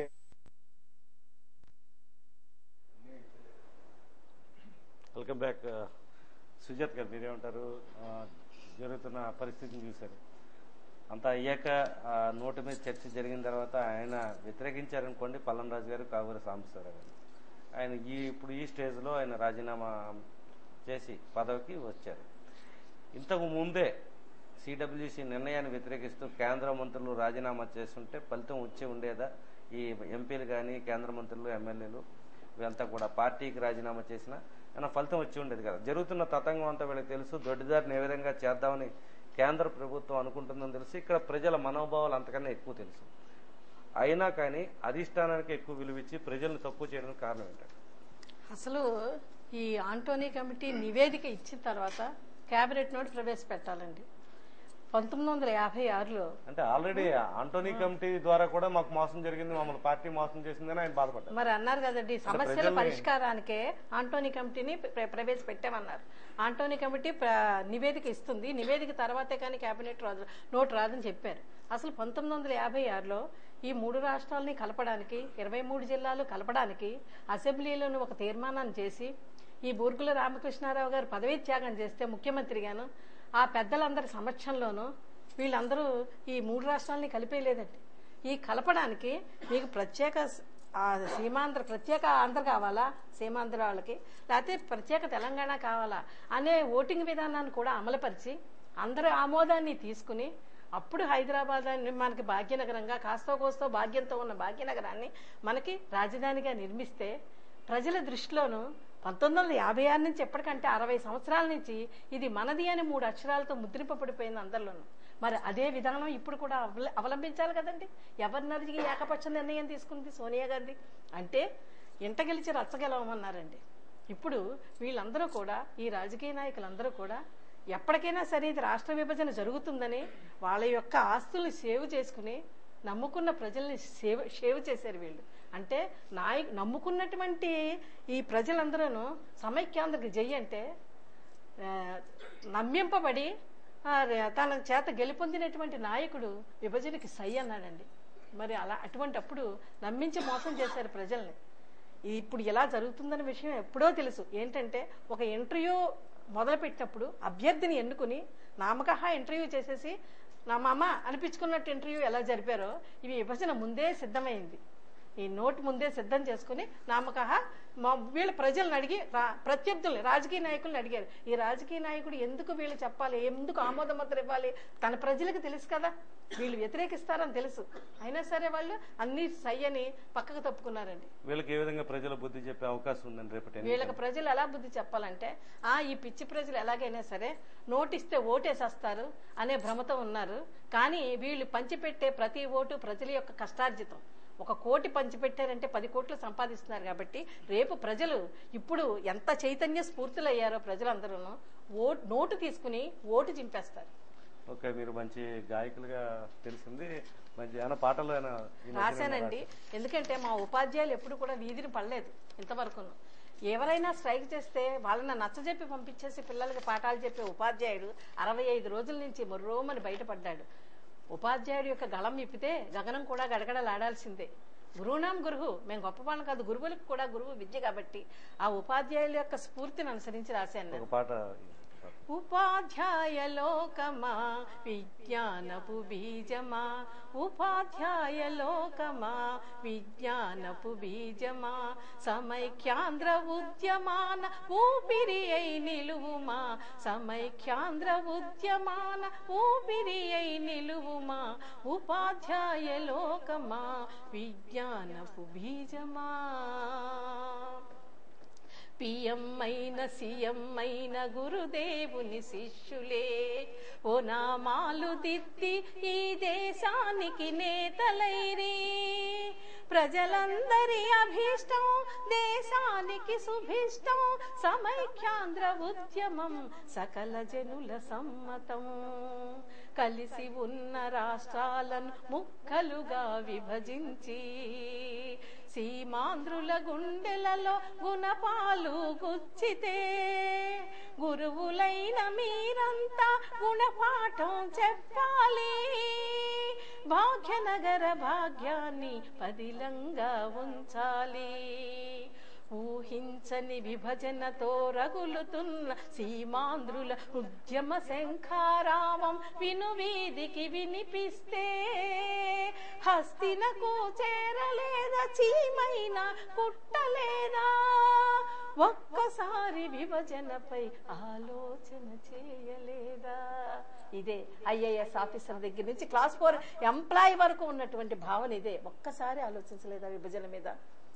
ఈ లోకమంతా అల్లకల్లోలం అయిపోతుంటే ఆ గగనానికి కూడా అంటుతోంది ఆర్తనాదం. హస్తినికి వినపడం లేదా? వినపడింది. ఓకే మేడం, మళ్ళీ మీ దగ్గరికి వద్దాం. ఒకసారి ప్రస్తుతం ప్రతాప్ గారి దగ్గరికి విశ్లేషణ వెళ్లే ముందు ఈరోజు రేణుకా చౌదరి చేసిన తాజా వ్యాఖ్యలు చూస్తాం. చూసిన తర్వాత విశ్లేషణ కొనసాగిద్దాం. కాబట్టి మనం we'll have to address this. నేను ఇప్పుడు కూడా నా వ్యక్తిగత ఆలోచన ఇంతవరకే చెప్పగలుగుతాను. తెలంగాణ సంస్కృతి సాంప్రదాయం మాది చాలా గొప్పది. అందరినీ కలుపుకొని మోయగలిగే శక్తి మాకు ఉందని చెప్పి నేను అనుకుంటున్నాను. ఒకరిని విమర్శించేదానికి కానీ ఒకరిని వెకిలిగా మాట్లాడేదానికి కానీ ఇది మా పద్ధతి కాదు. ఇంకెవరన్నా ఇటువంటి పద్ధతులు అవలంబించినా కూడా మేము సహించము. తెలంగాణ పేరు అడ్డం పెట్టుకొని అప్రజాస్వామ్య విధానాలు అవలంబిస్తే మాత్రం none of us are going to tolerate it. And జంట నగరాల్లో జగన్ ఏ అర్హతతో వస్తున్నాడో నేను అడుగుతున్నాను. Let us see. జగన్ చెప్పే జోష్యం మాకు అవసరం లేదు. ఆయన బయటకు వచ్చి ఏం మాట్లాడుతున్నాడు, ఏం చెప్పుకున్నాడు అది చెప్పమనండి. ఏంటి ఆయన చరిత్ర ఏంటో ఆయన చెప్పమనండి. దాని తర్వాత వెల్కమ్ బ్యాక్ ప్రతాప్ గారు. తాజాగా పరిణామాలు చూశారు కదా. రేపటి నుంచి జగన్ ఆమరణ నిరాహార దీక్షకు మళ్లీ సిద్ధం అవుతున్నారు. మరోవైపు చంద్రబాబు ఢిల్లీలో చేస్తారన్న ప్రచారం కూడా గట్టిగా ఉంది. అదేవిధంగా మిగతా ఇప్పుడు cabinet minister group of ministers తో 10 శాఖలకు సంబంధించి రాష్ట్ర విభజనకు సంబంధించిన ప్రక్రియ కూడా ఢిల్లీలో ఆల్రెడీ సెకండ్ స్టెప్ గా ప్రారంభమైనట్లు సమాచారం. మరోవైపు కోట్ల సూర్యప్రకాష్ రెడ్డి తాజాగా తన రాజీనామా లేఖను ప్రధానమంత్రికి అందజేశారు. మీరేమంటారు తాజాగా జరుగుతున్న పరిణామాలు, సీమాంధ్రంలో బొగ్గుమంటున్న పరిస్థితులు? అంటే ఇప్పుడు నిన్న నోటు వచ్చింది. మనం ఈ నోటు వచ్చినంత మాత్రాన మనసులు చంపుకోక్కర్లేదు. ఇంకా సమయం ఉంది. ఇంకా బోల్డ్ స్టెప్స్ లో ఉన్నాయి. ఈ స్టెప్స్ అన్నిటినీ దాటుకుని విభజన ప్రక్రియ జరగడానికి ఇంకా టైం ఉంది. అందుచేత మనం శాంతియుతంగా ఒక నాయకుడు, మంచి నాయకుడు చెప్పిన నిర్దేశంతో చేస్తే బాగుంటుంది. ఒక యాక్చువల్గా రాష్ట్ర విభజనలపై రాజ్యాంగంలో ఒక చిన్న నోట్లో ఒక చిన్న మాట కూడా ఉంది. విభజన ప్రక్రియ కానీ కలిపే ప్రక్రియ కానీ అధికార పార్టీ కోరిందని కానీ లేక మిగతా పార్టీలు కోరేవని కానీ లేదా ఒక ప్రాంత ప్రజలు కోరారని కానీ రాష్ట్ర ప్రభుత్వం కేంద్ర ప్రభుత్వ సిఫార్సులు చేసేవని కానీ విభజన చేపట్టరాదు. అది ఒక వర్గం, ఒక పార్టీ, ఒక ప్రాంతం, పరిమితి ప్రజలు కుదించిన సంకుచిత భావం కనుక అది విశాలమైన దేశ ప్రజల ప్రయోజనాలను వ్యక్తం చేసే చర్యల కిందకు రావు గనక రాష్ట్రాలు విభజన లేదా కలిపే ప్రక్రియ దేశానికి సంబంధించింది. దేశ ప్రజలందరి సమస్య. పార్లమెంటుది. అట్టి విభజన ప్రక్రియ ఏది జరిగినా ఆనందంతో అందరూ ప్రజలు మిఠాయిలు పంచుకునేలా జరగాలి. ఇది యాక్చువల్గా ఆర్టికల్ 2(3)లో రాసిన ఒక నోటు. కానీ ఇప్పుడు మనకు జరుగుతుంది దీనికి విరుద్ధం. నాకు టీచర్ గారు చెప్పారు 56లో ఎవరిని అడిగి చేశారు, ఎవరిని చేశారని, అప్పుడు అందరూ కూర్చోబెట్టి చేశారని. ఇక్కడ అలాంటి అవకాశమే లేదు. అసలు ఒకరికి మిఠాయి, ఇంకోటి విషం. అసలు మిఠాయి లేదు, విషం లేదు. ఇప్పుడు మిఠాయి ఏదో విషం ఏదో కూడా తెలియట్లేదు. కారణం ఏంటంటే అసలు ఎందుకు ఇవాళ విభజన చేయాల్సిన అవసరం ఏంటి? విభజన ఇవాళ అవసరం ఏమి? విభజన చేసేంత దుర్మార్గపు పరిస్థితులు ఏమైనా జరిగినాయా అక్కడ కానీ ఇక్కడ కానీ? వాళ్ళు కోరారని ఇచ్చేయడమేనా, లేకపోతే రాజకీయ లబ్ధి కోసం చేస్తున్నారా అన్నది వాళ్ళ నలుగురిని అడిగితే వాళ్ళ నలుగురిని విడవిడిగా తీస్తే వాళ్ళ నలుగురి దగ్గర సమాధానాలు లేవు. ప్రతాప్ గారు, మీరు ముందే చెప్పారు గతంలోనే విభజన ప్రక్రియ అన్నది దొడ్డిదారిని వెళ్లే అవకాశం ఉంటుంది. అలా షార్ట్ కట్ మెథడ్లో వెళ్ళినప్పుడు ఎవరు చేసేదేం లేదని కూడా చెప్పారు. అది మొట్టమొదటి రోజు నుంచి మనం అనుకుంటుంది. అది ఇప్పుడు నిజంగా ఇప్పుడు దీని ప్రకారం మీరు చెప్పిన విధంగానే అది జరుగుతుంది. శాసనసభలో పెట్టాలి లేకపోతే రాష్ట్రపతి చెయ్యాలి అన్నది దానికి లేదు. ఎందుకంటే వాళ్ళు చెయ్యాలని నిర్ణయించుకున్నారు. నిజంగా కాంగ్రెస్ ప్రభుత్వం చెయ్యకూడదు, మనం మర్యాదగా ఉండాలి, మంచి చేయాలి ఆంధ్రప్రదేశ్ కంటే ఆ రోజే సిడబ్ల్యూసీ మీటింగ్ అయిన వెంటనే మాకు ఇష్టమే అని ఒక మాట చెప్పుకుంటే వదిలిపోయేది. అది కాకుండా వెంటనే ప్రక్రియ స్టార్ట్ చేసి ఎందుకు వాళ్ళు మీరు చాలా ఇందాక మీరు బొత్సవారు అది రికార్డింగ్ కూడా ఉంది. బొత్స సత్యనారాయణ ఇందాక ప్రెస్ మీట్ లో ఓపెన్ అయిపోయాడు. ఆయన ఎన్నోసార్లు మేము కలిసాం, ఎన్నోసార్లు చెప్పాం, ఈ విషయాలు చెప్పాం, ఈ విషయాలు చెందాం, మేము విభజన చేస్తే చాలా గొడవ అవుతుందని చెప్పాం అని అన్న మనుషులు ఒక ప్రైమ్ మినిస్టర్ దగ్గరికి వెళ్ళి చెప్పామన్నాడు, రాష్ట్రపతి దగ్గరికి వెళ్ళి చెప్పామన్నారు, మేడం సోనియా గాంధీ దగ్గర చెప్పానన్నారు. అంటే వాళ్ళని కూడా ఖాతరు చేయలేదు. ఇప్పుడు ఇందాక పల్లనరాజు గారు చెప్తున్నాడు నిన్న కేబినెట్ మీటింగ్ లో, ఉన్నది సీమాంధ్ర మనుషులు ఇద్దరు, జైపాల్ రెడ్డి తెలంగాణ ఒకటే. ఒకవేళ అలా జయరాం రమేష్ వేరు అనుకోండి ఆయన రాజ్యసభ, ఒకవేళ అలాగేసుకున్నా సరే ఇద్దరు మన కేబినెట్ మంత్రులు ఉన్నా సరే మన మంత్రుల వాదన వినకుండా కూడా ఏకపక్షంగా వాళ్ళు నిర్ణయం తీసేసుకున్నారంటే అది ఎంత అవమానకరం. సీమాంధ్ర ప్రజలు ఎందుకు వాళ్ళకి ఇంత మనం ఏం అన్యాయం చేశాం? కాంగ్రెస్ పార్టీకి ఏం అన్యాయం చేశాం? అత్యధిక సీట్లు ఇచ్చి నిలబెట్టడం మనం చేసిన తప్పు. ఇవాళ కాంగ్రెస్ ప్రతినిధులు నిజంగా ఆలోచించుకోవాలి. ఈ భాష ఆ భాష అని కాకుండా, ఈ పార్టీ ఆ పార్టీ అని కాకుండా, మన కాదు ప్రజలు వాళ్ళ గుండె మీద చెయ్యేసుకుని మనం నమ్ముకున్న పార్టీ మనం ఏం చేసింది, మనం ప్రజలకు ఎలా సమాధానం చెప్పుకోవాలి అన్న విషయం తెలుసుకుని, ఒక ఆంధ్రప్రదేశ్ లోనే కాదు యావత్ భారతదేశంలో ఆంధ్రుడు అన్నవాడు ప్రతి వాడు కాంగ్రెస్ పార్టీని ఓడించడానికి కంకణం కట్టుకుని ఎక్కడెక్కడ ప్రతి రాష్ట్రంలో ఉన్న ఆంధ్రులు అన్నవాళ్ళు కాంగ్రెస్ కు ఓటు వేయకూడదని నిర్ణయం తీసుకుంటే కానీ కాంగ్రెస్ ప్రభుత్వానికి మంచి జరగదు. ఓకే, మళ్ళీ మీ దగ్గరికి వద్దామండి. ఒకసారి ప్రభాకర్ గారి దగ్గరికి వెళ్లే ముందు ఈరోజు టీడీపీ కేక్ కటింగ్ చేసింది. టీడీపీ కేక్ కటింగ్ విజువల్స్ ఒకసారి చూసి ఎర్రబెల్లి దయాకర్ కూడా కొన్ని కామెంట్ చేశారు. రెండు ప్రాంతాలు రెండు కళ్ళుగా చూస్తా ఉన్న సిద్ధాంతంతో తెలుగుదేశం పార్టీ ఏ విధంగా ఈ విభజన ప్రక్రియకి అంగీకరించింది, ఇది ప్రచారం చేసుకుని తెలంగాణలో ఓట్లు సాధించడం కోసం ఆ పార్టీ చేస్తున్న కార్యక్రమంలో భాగంగా చిన్న క్లిప్పింగ్ చూసి దాని మీద మిగతా విశ్లేషణ కొనసాగిద్దాం.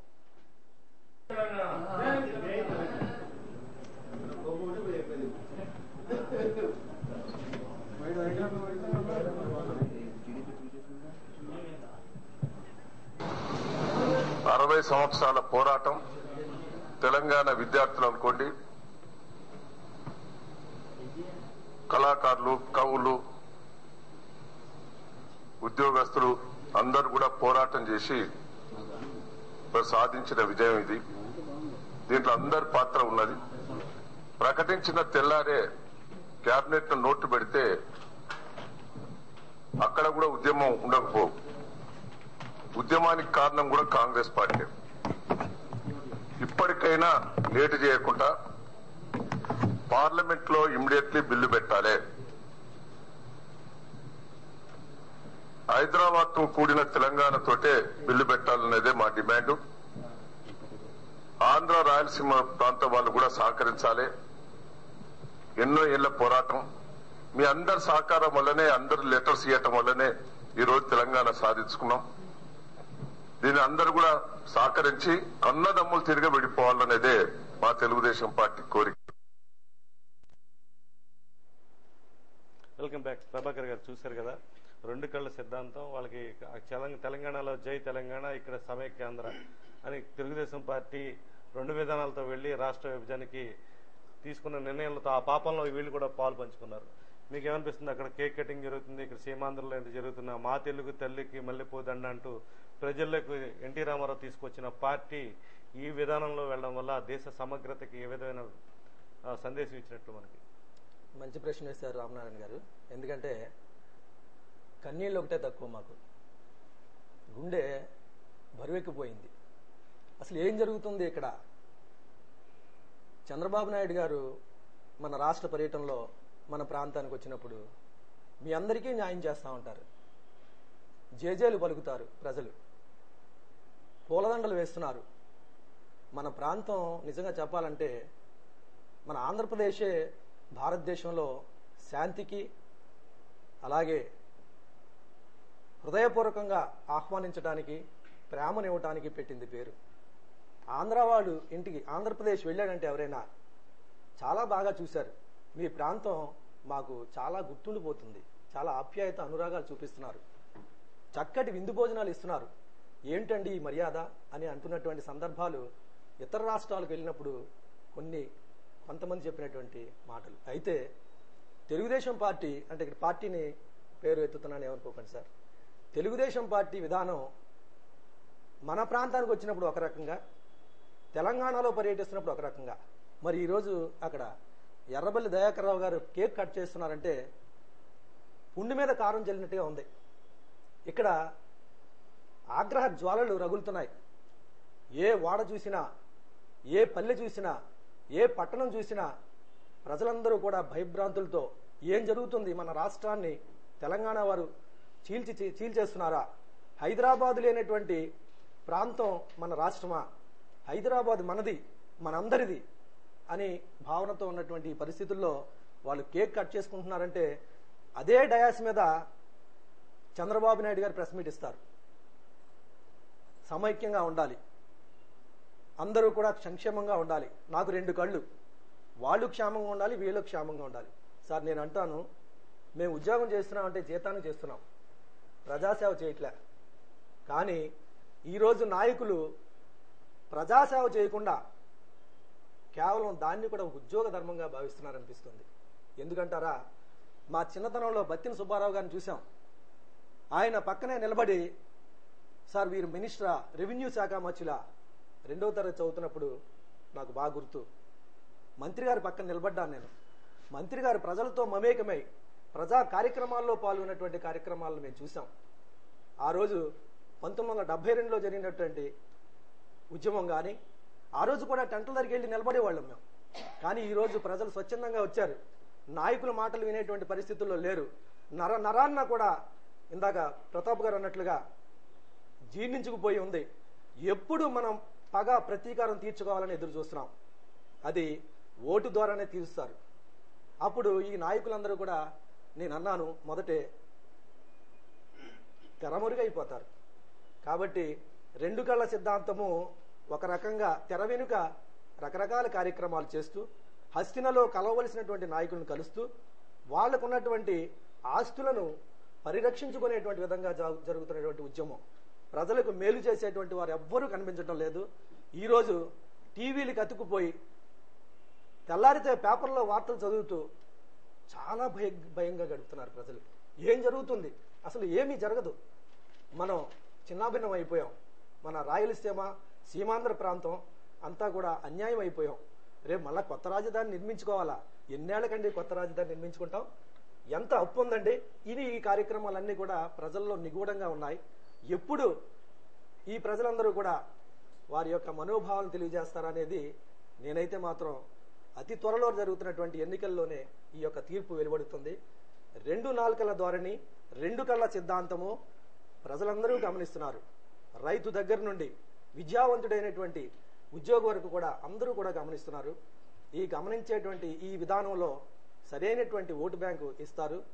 మంచి నాయకులు, ఇందాక రేణుకా చౌదరి గారు మాట్లాడారు, వీళ్ళందరూ వృద్ధులండి. యువతరం ఉంది, యువతరం ఎదురు చూస్తున్నారు. నాయకత్వపు విధానము లేక వీళ్ళందరూ కూడా, అంటే మేమందరం కూడా స్వచ్ఛందంగా చేస్తున్నాం తప్ప దీనికి నాయకత్వం చేసేటువంటి నాయకులు రావాలి.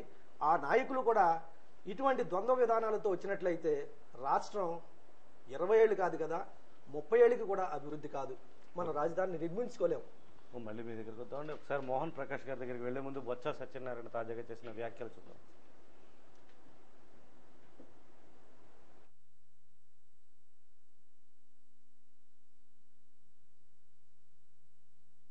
విషయాన్ని, వాస్తవాల్ని, ఆఖరి వరకు ఆ ప్రాంత ప్రజల తాలూకా మనుగడని, ఆ ప్రాంత ప్రజల తాలూకా ఆలోచనల్ని, ఆ ప్రాంతంలో రేపు ఉత్పన్నమయ్యే సమస్యల్ని, ఆ సమస్యలకి పరిష్కారం తేవాల్సిన బాధ్యత ప్రజాప్రతినిధిగా మా ముందుంది. కాబట్టి ఇవాళ ఆలోచన చేస్తున్నామనే విషయాన్ని మనం చేస్తున్నాను.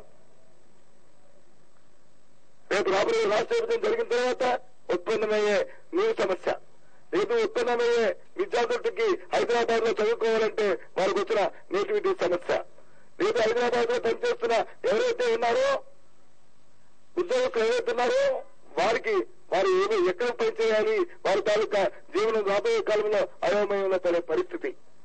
ఈ పరిస్థితులే కాకుండా ఎవరైనా చదువుకున్న విద్యార్థులకి ఉపాధి ఎక్కడ మనం ఇస్తామో వారికి ఉపాధికి ఏ రకంగా మనం కల్పిస్తామనే అంశాలు కూడా ఇవన్నీ కూడా ముడిపడి ఉన్నాయి. ఇవన్నీ మాకు తెలుసు.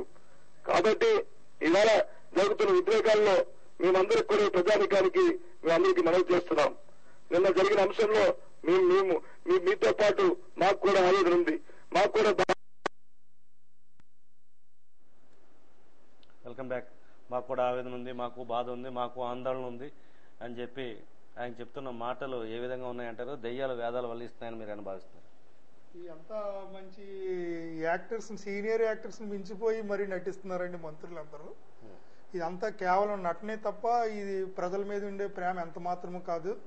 ప్రజలు అర్థం చేసుకున్నారు, వీళ్ళని ఎంత మాత్రం నమ్మరు. రేపు వచ్చే 2014 ఎలక్షన్లో అందరూ కూడా ఏ నాయకులైతే ఆంధ్రప్రదేశ్ను విడదీయడానికి భాగం పంచుకున్నారో వాళ్ళందరికీ బుద్ధి చెప్పి మరి తమ ఓటుని ఉపయోగించుకుని వీళ్ళందరికీ ఖచ్చితంగా బుద్ధి చెప్తారు రాబోయే రోజుల్లో.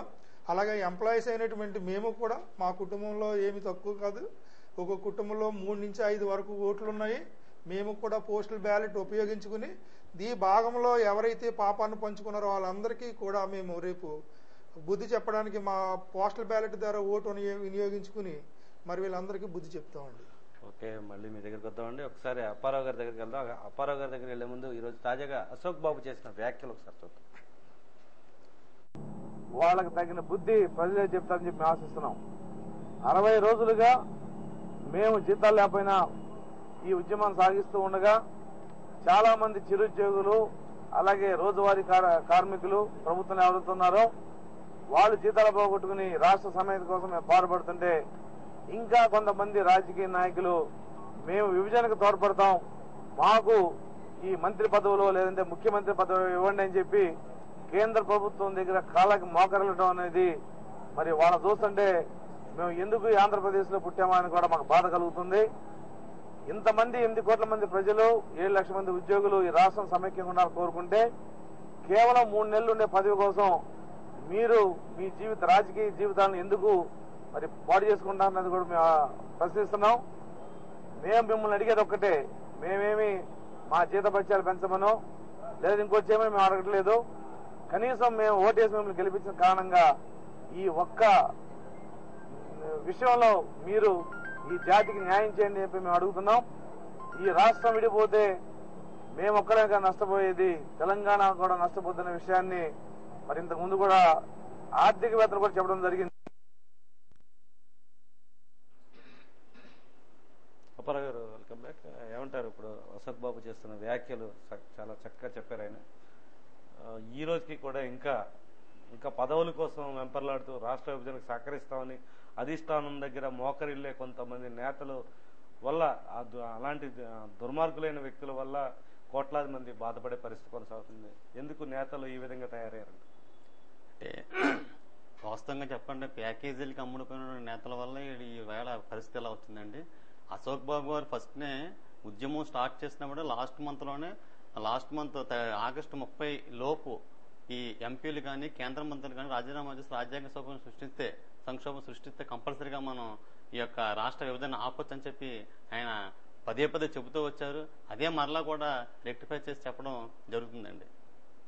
నెక్స్ట్ అంటే ఈ నేపథ్యంలో అంతా చెప్పినప్పటికీ కూడా విభజన ప్రక్రియ రాజ్యాంగం ప్రకారం జరగాల్సిన ఫస్ట్ స్టెప్ వేసిన తర్వాత వీళ్ళు చేయడం ఏ విధంగా అర్థం చేసుకోవాలి? ఫస్ట్ స్టెప్ వేయడం అంటే వీళ్ళు ఆటోమేటిక్ గా ముందు కుదుర్చుకున్న ఒప్పందం వల్ల జరిగింది. పూర్తిగా చేయలేదు, సగం మంది చేశారు, కొంతమంది చేయలేదు, కొంతమంది ఇంకా డ్రామాలు ఆడుతున్నారు, ఇవన్నీ జరుగుతున్నాయి. ఏమంటారు దీన్ని? కంపల్సరీగా ఇప్పటికైనా అశోక్ బాబు గారు చెప్పినట్లుగా అందరూ కూడా కేంద్ర మంత్రులు కానీ పార్లమెంట్ సభ్యులు కానీ రాజీనామా చేస్తే రాజ్యాంగ సంక్షోభం రావడం వల్ల కూడా మనం కంపల్సరీగా రాష్ట్ర విభజన ఆపే అవకాశం ఉందండి. సో అంటే ఇంకా నాయకులు పదవుల కోసం లేకపోతే ఇప్పుడు ముఖ్యమంత్రి పీఠం మారితే ఈ 4 నెలలు మనం పరిపాలించవచ్చు అనే భావంతో అధిష్టానానికి సహకరిస్తున్న పరిస్థితి కనిపిస్తుందని ఆయన వ్యాఖ్యానించారు. అలాగా ఇటు సీమాంధ్ర ప్రాంతాల్లో కొంతమంది ఉత్తరాంధ్ర నుంచి బొత్స సత్యనారాయణ పేర్లు కూడా వినవస్తున్నాయి. ఇటు ఆనంద్ రామనారాయణ రెడ్డి ఇంటి మీద కూడా సమైక్యవాదులు దాడి చేసి ముఖ్యమంత్రి పీఠం కోసం మీరు ఈ ప్రయత్నాలు చేస్తున్నారు, అధిష్టానానికి సహకరిస్తున్నారని సమైక్యవాదులు ఆరోపణలు విమర్శలు చేస్తున్నారు. మీరేమంటారు? వాళ్ళు అధిష్టానానికి సహకరించవచ్చు కానీ ప్రజల్లోకి వచ్చే ప్రసక్తి లేదండి. ముఖ్యమంత్రి అయినా సరే వాళ్ళని ప్రజల మధ్యలోకి రానివ్వలేరు, వాళ్ళు వేదికలు ఇచ్చి ప్రసంగాలు ఇచ్చినా సరే తరిమి కొట్టే పరిస్థితి ఏర్పడిందండి ఇప్పుడు. ఓకే, ఈ నేపథ్యంలో వీళ్ళకి ఎలా బుద్ధి చెప్పాలంటారు? బుద్ధి చెప్పడానికి ఇప్పుడు తాత్కాలికంగా ఉన్న మార్గం ఏంటి? భవిష్యత్తులో 2014 అంటే చాలా టైం ఉంది కాబట్టి ఇప్పుడు ఏం చేయాలి సమైక్యవాదులు? సమైక్యవాదులు ఏం చేయాలంటే ఇప్పుడు ఆటోమేటిక్ గా మనం ఈ కేంద్ర మంత్రులు ఎంపీలు ఎప్పుడైతే రాజీనామా చేస్తారో అదేవిధంగా శాసనసభ్యులు అందరూ కూడా రాజీనామా చేస్తే ఎక్కడా కూడా రాజ్యాంగ సంక్షోభం ఏర్పడడం వల్ల కూడా ఏమన్నా కేంద్ర ప్రభుత్వం వెనక్కి తగ్గే అవకాశం ఉందండి 2 చోట్ల రాజ్యాంగ సంక్షోభం ఏర్పడితే. ఓకే, మళ్ళీ మీ దగ్గర వద్దాం. ఒకసారి అశోక్ బాబు వ్యాఖ్యలు కంటిన్యూషన్ చూద్దాం. చూసిన తర్వాత రవి కిషోర్ గారితో చర్చ కొనసాగుతుంది. మీరు మీ రాజకీయ స్వాతంత్రం విడపోవడం అనేది మరి రేపు ఖచ్చితంగా 2014లో జరిగే ఈ ఎన్నికల్లో ఎవరైతే ఈ రోజున సమైక్యవాదానికి తూట్లు పొడిచే ప్రయత్నం చేశారో వాళ్ళకి మట్టికి రాజకీయ సమాధి తప్పదన్న విషయాన్ని మేము స్పష్టంగా చెప్తున్నాం. అయితే మేము ఉద్యోగస్తులుగా మా పరిమితికి లోపడే ఈ రోజున మేము ఉద్యమాలు కానీ మరి ఈ అంశంలో తలదోచడం కానీ జరగలేదు. కానీ రేపు జరిగే ఆ రాజకీయ కోణంలో మట్టికి ఖచ్చితంగా ఎవరైతే ఈ సమైక్య ఉద్యమానికి ఇబ్బంది పెట్టారో వాళ్ళకి మట్టికి మేము రాజకీయ భవిష్యత్తు ఉన్నదనే విషయాన్ని స్పష్టంగా చెప్తున్నాం. మరి చాలా మంది ఎంపీలు ఇంకా రాజీనామా చేయడానికి వాళ్ళు మేమేదో లోపలుండి చేస్తాం, ఇంకా మా ప్రయత్నాలు చాలా ఉన్నాయని చెప్తున్నారు. ఇంక ఇటువంటి పిచ్చి పిచ్చి మాటలు కట్టి పెట్టాలి. మీ చెప్పే మాటలు నమ్మే పరిస్థితుల్లో ప్రజలు లేరు. మీరు 37 తీసుకున్న నిర్ణయానికి అనుగుణంగా ఆ రోజు రాజీనామా చేస్తుంటే ఇవాళ పరిస్థితి వేరేలాగుండేది. మీరున్న 10 మందో 12 మందో ఎంపీలను కూడా ఇవాళ కేంద్ర ప్రభుత్వం లెక్క చేసే పరిస్థితి లేదు. మీ శక్తి చాలదని చెప్పి అక్కడ ప్రభుత్వమే చెప్తుంది. 2 మంత్రులు మరి వాళ్ళ శక్తి వంచన లేకుండా కేంద్రంలో కేబినెట్ విషయంలో పోవటానికి కూడా కేబినెట్ నిర్ణయం జరిగిందంటే మరి మిమ్మల్ని పూర్తిగా కేంద్ర ప్రభుత్వం ఒంటరి చేసిన విషయాన్ని మీరు వెల్కమ్ బ్యాక్ అండి. రవికిషోర్ గారు ఏమంటారు? ఇప్పుడు అతను చెప్పిన లెక్క ప్రకారం ఇప్పుడు మిగతా మంత్రులు ఇంకా పదవి పట్టుకుని వేలాడుతూ పిచ్చి పిచ్చి లెక్కలు చెప్తున్నారు మీరు అని చెప్పి కొంతమంది ఎంపీలు ఇంకా రిజైన్ చేయని ఎంపీలకి వార్నింగ్ ఇవ్వడం జరిగింది. ఇవి ఒక రకంగా అశోక్ బాబు తరచుగా మాకు వార్నింగ్ ఇవ్వడం ఏంటని చెప్పి సి రామచంద్ర ఇలాంటి నేతలు కొంతమంది మంత్రులు ప్రశ్నించడం కొంత వివాదాస్పద వ్యవహారం నడుస్తుంది. అంటే ప్రజలు ఓట్లు వేసిన ప్రజలు ప్రశ్నించే అధికారం లేదా, ప్రభుత్వ ఉద్యోగులు ప్రశ్నించే అధికారాన్ని కోల్పోయారా ఏంటి? అసలు వాళ్ళ వాదన ఏంటి? అసలు ఆ విధంగా ఇంత ఉద్యమం జరుగుతున్న నాయకులు ఇంత థ్రెట్ ఇస్తున్నప్పటికీ కూడా వాళ్ళు లొంగకపోవడానికి కారణం ఏంటి? అసలు ఈ ఉద్యమం అనేది ఒక అశోక్ బాబుది కాదు, ఒక ఉద్యోగస్తుది కాదండి. ఇది 6.5 కోట్ల మంది సీమాంధ్రులు లేదా ఆంధ్ర ప్రజల యొక్క మనోభావాలతో ముడిపడి ఉన్నటువంటి ఒక అంశం. అసలు విభజన అనేది ఒక సామరస్యపూర్వకమైనటువంటి వాతావరణంలో జరపవలసినటువంటి ఆవశ్యకత కేంద్ర ప్రభుత్వానికి ఉంది. ఈ రోజు దాన్ని కాదని ఏకపక్షంగా అన్యాయంగా ఒక సీటు ఓటు అనేటువంటి నీతితోటి ఈ రాజకీయం జరుగుతూ ఉంది. మరి దీన్ని తప్పనిసరిగా ఈ సీమాంధ్రులు మరి వాళ్ళు ఈ రోజు నిన్న తెలంగాణలో ప్రవేశపెట్టడం జరిగింది. ఈవేళ మనం చూసాం సీమాంధ్రం ఒక పక్కన గొగ్గుమంటూ ఉంటే ఇప్పుడే మనం చూసాం వాళ్ళు కేకులు కట్ చేసుకుంటున్నారు. ఈ రోజు 2 నెలలు పైబడి జీతాలు లేకుండా ఉద్యోగులు ఇక్కడ కార్మికులు రోడ్డును పడి సమ్మె చేస్తూ ఉంటే, ఉద్యమాలు నిర్వహిస్తూ ఉంటే అక్కడ వాళ్ళు పండుగ చేసుకుంటూ ఉన్నారు. మరి ఇది సమన్యాయమైన నేను అడుగుతున్నాను. అదేవిధంగా ఈ రోజున ఈ పరిస్థితి రావడానికి కారణం ఏంటని మనం ఒకసారి ఆలోచించుకున్నట్లయితే, దేనికైనా ప్రజాస్వామ్యంలో ఓటుకున్నటువంటి శక్తి చాలా విలువైనటువంటి శక్తి. ఆ ఓటు విలువ తెలుసుకోకుండా నోటుకు అమ్ముడుపోతే ఈనాడు గద్దెనెక్కినటువంటి ఈ పోటుగాళ్లు ఈ విధంగానే వేటు వేస్తారని ఈ తెలుగు సీమాంధ్ర ప్రజలకి ఒక చక్కని పాఠం ఇది. కాబట్టి తప్పనిసరిగా వచ్చే ఎన్నికల్లో తమ ఓటు ఆ విలువ ఏంటో తెలుసుకుని దాని పవర్ ని చూపించవలసిన అవసరం ఎంతైనా ఉంది. 2 కళ్ళ సిద్ధాంతం ఉన్న చంద్రబాబు నాయుడు ఒక కంట పన్నీరు ఇంకో కంట కన్నీరు వస్తున్నప్పుడు 2 చోట్ల సమన్యాయం జరిగినప్పుడు కదా చేసుకోవాల్సిన కేక్ కటింగ్, ఇప్పుడు ఎందుకు చేశారు? ఇది ద్వంద్వ విధానాలకి అర్థం పడుతూ ఉందండి. మరి ఇటు సీమాంధ్రలోనూ అటు తెలంగాణలోనూ కూడా రెండు పడవల మీద కాళ్ళు వేస్తే ఏం జరుగుతుందో అది ప్రజలే ముందు నిరూపిస్తూ ఉంటారు, నిరూపించడం జరుగుతుంది. అదేవిధంగా మరి ఈ రోజున ఈ సీమాంధ్ర ఉద్యమం ప్రతి సీమాంధ్రుల్లోకి కూడా చొచ్చుకుని పోయింది. చిన్నపిల్లవాడి నుంచి పెద్దవాడి వరకు కూడా పరిస్థితులు కూడా చేజారిపోతూ ఉన్నాయి. ఈ రోజున మనం చూసాం. ఇక ముందు చాలా తీవ్రమైనటువంటి విపరీత పరిమాణాలు సంభవించే అవకాశం కూడా ఉంది. మరి దాన్ని తప్పనిసరిగా ఈనాడు ఎవరైతే రాజీనామా చేయకుండా ఉన్న ఎంపీలు ఉన్నారో అలాగే కేంద్ర ప్రభుత్వం కూడా దానికి సమాధానం చెప్పవలసినటువంటి అవసరం ఉంది.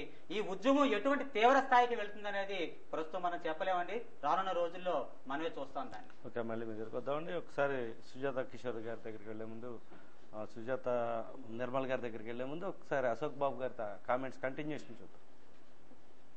చివరి వరకు పోరాడాలని చెప్పి ఉద్యోగ సంఘాలుగా నిర్ణయించుకున్నాం.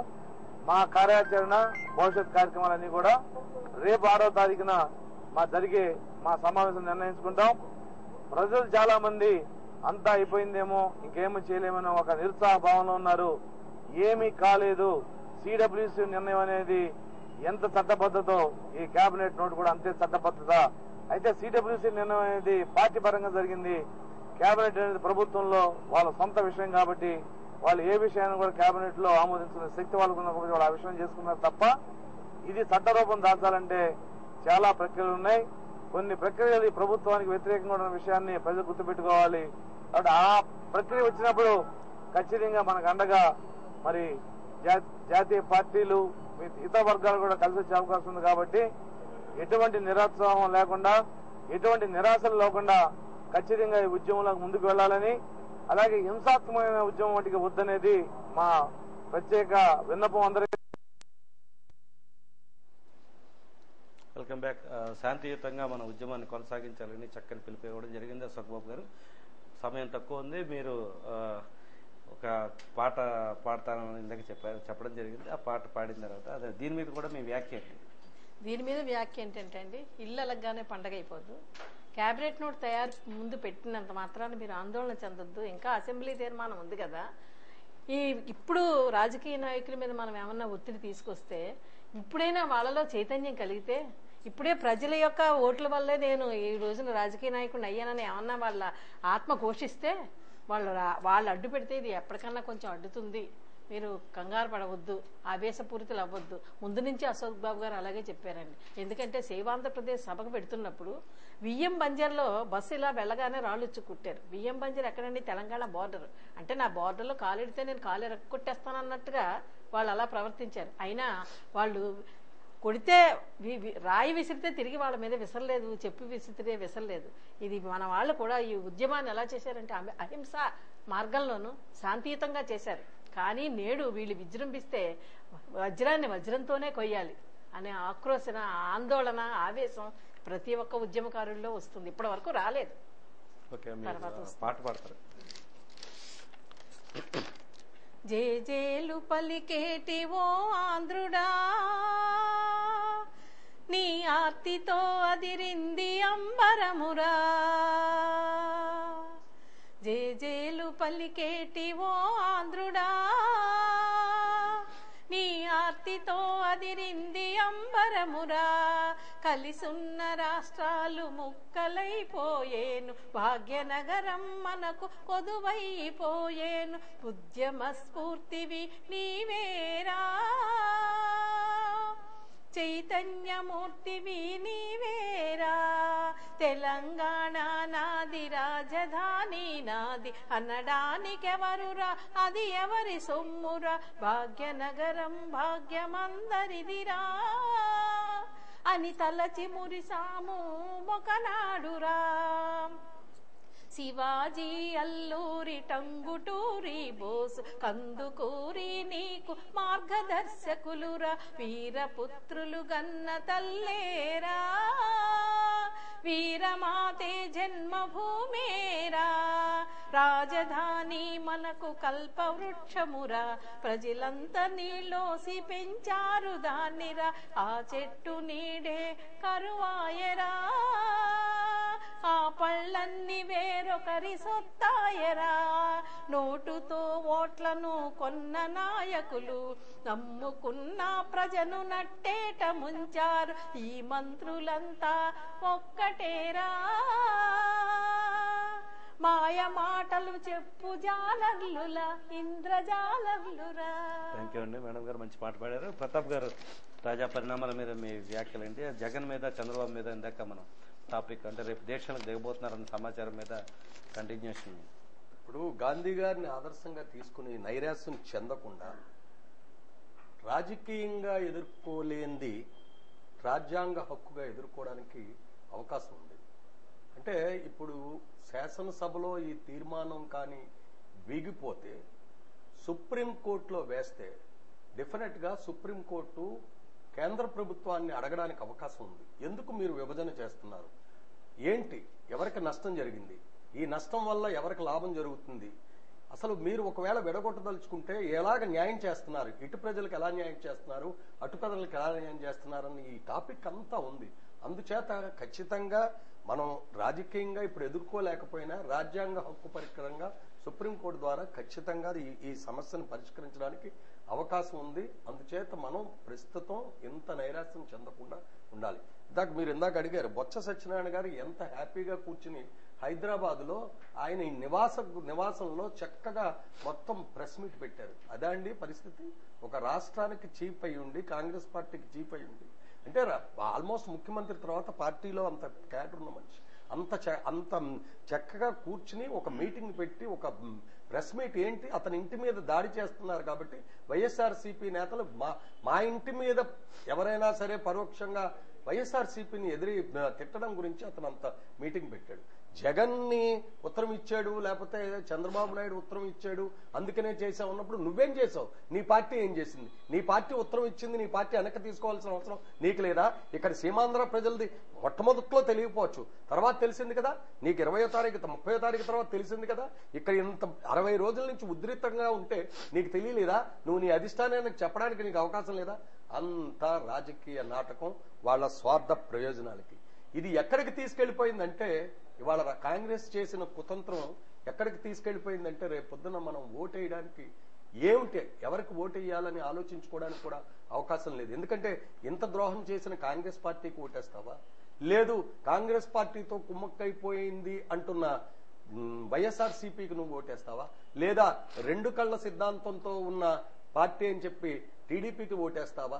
ఎవరికి నువ్వు ఓటేయాలి అన్నది ఆలోచించుకోవడానికి కూడా అవకాశం లేకుండా మనని ఒక మిజ్జలో పడేసింది ఇవాళ కాంగ్రెస్. ఫుట్బాల్ ఆడుకున్నారు అందరూ కలిపి. నిజంగా టీడీపీ అంత తెలివైన నాయకుడు ఇవాళ ఆయన కానీ ఖచ్చితంగా నేను సమైక్యవాదిని, ఎందుకంటే అతను తెలంగాణలో జరుగుతున్నప్పుడు ఎప్పుడు కూడా ఢిల్లీ వెళ్ళడం కానీ, లేకపోతే ఒక ప్రెస్ మీట్ పెట్టడం కానీ, అన్యాయం జరుగుతుంది కానీ, లేకపోతే ఇంతమంది చచ్చిపోయారు తప్పని చెప్పలేదు.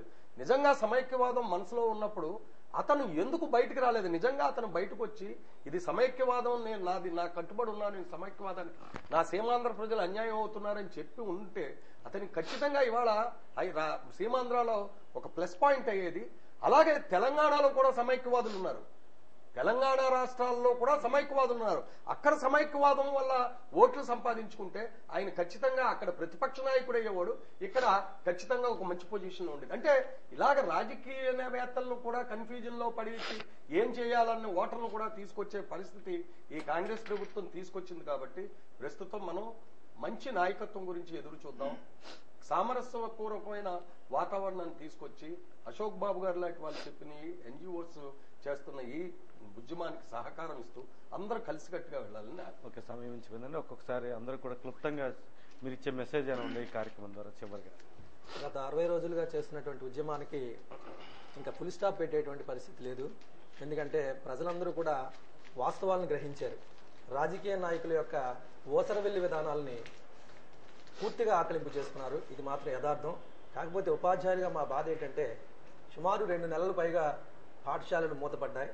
వాళ్ళ యొక్క బంగారు భవిష్యత్తు చేజేతుల పాడవుతుందనేటువంటి బాధ మాకు కలుగుతుంది.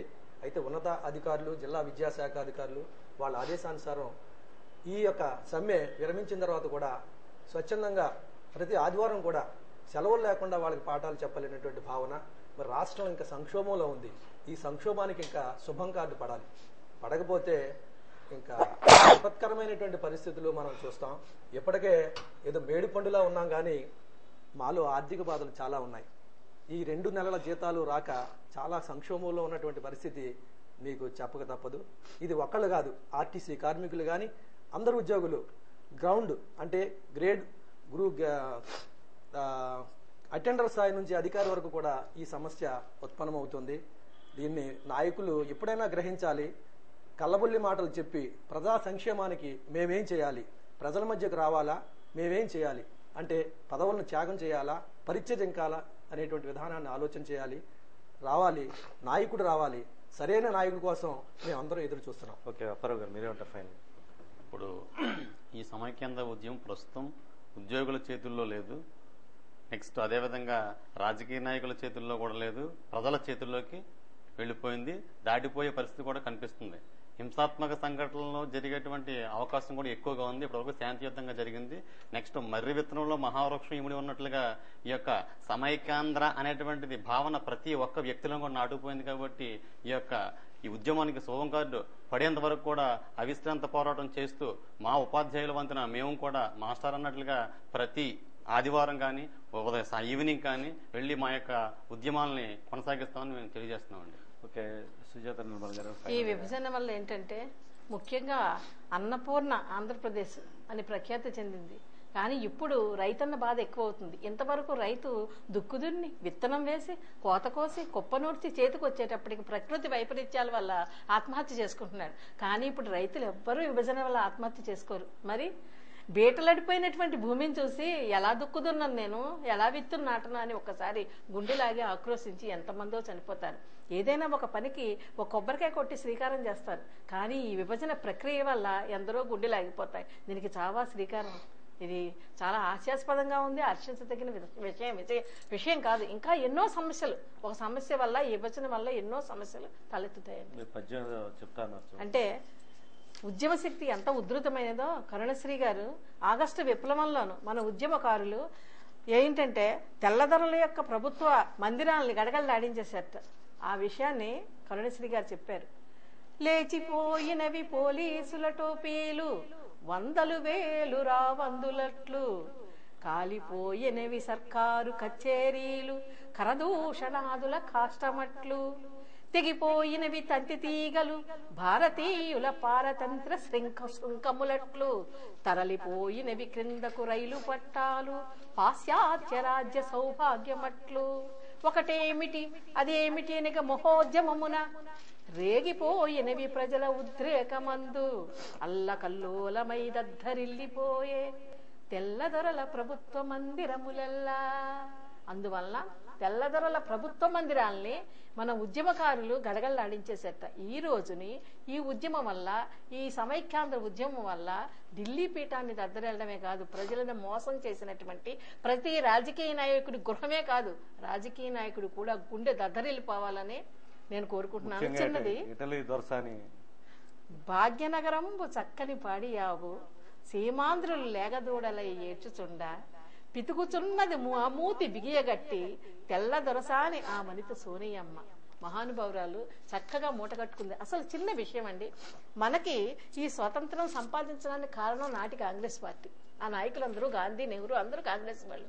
తర్వాత ఈ రాజ్యాన్ని ఏలింది మొట్టమొదటి ప్రధాని జవహర్లాల్ నెహ్రూ, కాంగ్రెస్ వాళ్ళు. ఈ 3 రాష్ట్రాలని కలిపి మనకి రాజధానిని పెట్టింది కాంగ్రెస్ పార్టీ. ఈనాడు రాజ్యాన్ని విభజించింది, ముక్కలు చేసింది కూడా కాంగ్రెస్ పార్టీ. ఈ చిన్న చేసిన పనితోటి చేసిన ఘనతంతా పోయిందండి. అందువల్ల చెప్పుకోవడానికి చాలా హాస్యాస్పదంగా ఉంది, చాలా సిగ్గుచేటుగా ఉందండి ఈ విషయాలు. సమయం మించిపోతుంది. మోహన్ ప్రకాష్ గారు మీరేమంటారు? సార్, ఉద్యమము అంటేనే అభివృద్ధిని స్తంభింపజేయడమే. ఈ ఉద్యమం ఇంకా కొనసాగినట్లయితే ఇక్కడ అభివృద్ధి కూడా స్తంభించిపోతుంది. మరి అలాగని చెప్పి ఉద్యమాన్ని ఆప్ చేస్తే మరి రాష్ట్రానికి ద్రోహం చేసిన వాళ్ళం అవుతాము. కనుక ఈ విషయం మీద రాజకీయ నాయకులు మరలా పునరాలోచించుకుని కేంద్ర ప్రభుత్వం మీద ఒత్తిడి తీసుకొచ్చి ఈ విభజన ప్రక్రియను ఆపి తెలంగాణ వాదులకి ఏమైనా నష్టం జరిగినట్లయితే సోదరులకి ఆ నష్టాన్ని పూడ్చి ఈ జాతి అంతా ఏకమై ఐక్యమత్యంగా ఉండేటట్టు కృషి చేయాలనేటటువంటిది నా భావన. మీరేమంటారు? ఐకమత్యమే మహాబలం అన్నారు. మరి మన తెలుగు జాతి చూసిన, తెలుగు భాష చూసిన ఎంతో ఘన చరిత్ర కలిగినటువంటి భాష మంది. మరి అటువంటి ఈ తెలుగు జాతిని నిట్టనిలుగా చీల్చేయడం అనేది ప్రతి ఆంధ్రుడు, ప్రతి సీమాంధ్రుడు జీర్ణించుకోలేనటువంటి విషయం. కాబట్టి ఇప్పటికీ కొంతమంది సమ్మెలోకి రాకుండా ఉన్నటువంటి మిత్రుల్ని త్వరితంగా సమ్మెలోకి చేరి ఈ ఉద్యమాన్ని మరింత ఉధృతం చేసి తెలుగు తల్లి ద్రోహం చేయకుండా ఉండేలాగా నేను వాళ్ళని ఆహ్వానిస్తున్నాను. ఈ తెలుగు భాష మీద ఒక చిన్న పద్యం. ఉగ్గుపాల నుండి ఉయ్యాలలో నుండి అమ్మ పాట పాడినట్టి భాష, ఉగ్గుపాల నుండి ఉయ్యాలలో నుండి అమ్మ పాట పాడినట్టి భాష, తేనె వంటి మందు వీనులకును విందు, దేశ భాషలందు తెలుగు లెస్స, తేనె వంటి మందు వీనులకును విందు, దేశ భాష పాఠశాలందు తెలుగు లెస్స. జై సమైక్యాంధ్ర. థ్యాంక్ యూ అండి. ప్రతాప్ గారు. లేదు, ఒకే ఒక విషయం. ఇప్పుడు ఎన్జిఓస్ కష్టపడి సమ్మె చేస్తున్నారు, రెండు నెలలు దాటిపోతుంది. సో వాళ్ళకి నైతిక బలం ఇవ్వడానికి రాజకీయ నాయకులు ఇప్పుడు దాకా ప్రతి పార్టీ చూశారు, జరుగుతున్న నష్టాన్ని చూశారు. ఇప్పుడు వాళ్ళు జెండాలు పట్టుకునో జెండాలు లేకుండా ఒకే ఎజెండాతో ఒక రాజకీయ జేఏసీ ఏర్పాటు చేసి ఉద్యమాన్ని ముందుకు నడుపుతూ ఎన్జిఓస్కి కొంత సమయాన్ని, వాళ్ళకి కొంత వెసులుబాటుని ఇవ్వగలిగిన రోజున ఈ ఉద్యమం నడుస్తుంది. ఇక రాబోయే తరాల వాళ్ళు గుర్తించుకోవాల్సిన విషయం ఏంటంటే, అంటే ఎంపీలు, ఎమ్మెల్యేలు, వీళ్ళందరూ ఎమ్మెల్సీలు కూడా వాళ్ళ జీతాలంతా కూడా వీళ్ళకి ఇవ్వాల్సిన అవసరం ఉంది. అది ఇవ్వాల్సిన అవసరం అని కాదు, ఉద్యమాన్ని నడపాలి. ఇంకా కనీసం పండగ వస్తుంది వాళ్ళకి, తీసుకునే అవకాశం కూడా ఇవ్వట్లేదు, వద్దన్నారు. ఇక రాబోయే తరం వాళ్ళు గుర్తించుకోవాల్సింది చాలా జాగ్రత్తగా. రాబోయే తరం అంటే రాబోయే 18 కోట్ల నుంచి 220 కోట్ల ఓటర్లు, కొత్త ఓటర్లు గుర్తించుకోవాల్సింది, విదేశీయులు మన రాజ్యాన్ని పరిపాలించడానికి వస్తే తరిమి కొట్టండి. Okay, thank you very much Pratap గారికి, అదేవిధంగా రవికిషోర్ గారికి, మోహన్ ప్రకాష్ గారికి, సుజాత నిర్మల్ గారికి, అప్పారావు గారికి, ప్రభాకర్ గారికి, అందరికీ కూడా ఛానల్ తరఫున ప్రత్యేకంగా ధన్యవాదాలు. ఇది ఈరోజు చర్చా కార్యక్రమం. రేపు మరో బృందంతో సమైక్య ఆంధ్రప్రదేశ్ గురించి మరోసారి మనందరం కలిసి ఈ చర్చను కొనసాగిద్దాం. అంతవరకు సెలవు, నమస్కారం.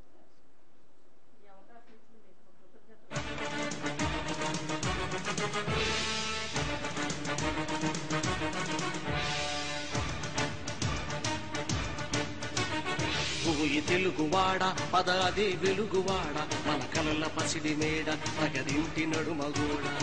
ఓయి తెలుగువాడ పదాది వెలుగువాడ మన కలల పసిడి మేడ ప్రగదింటి నడుమగూడ.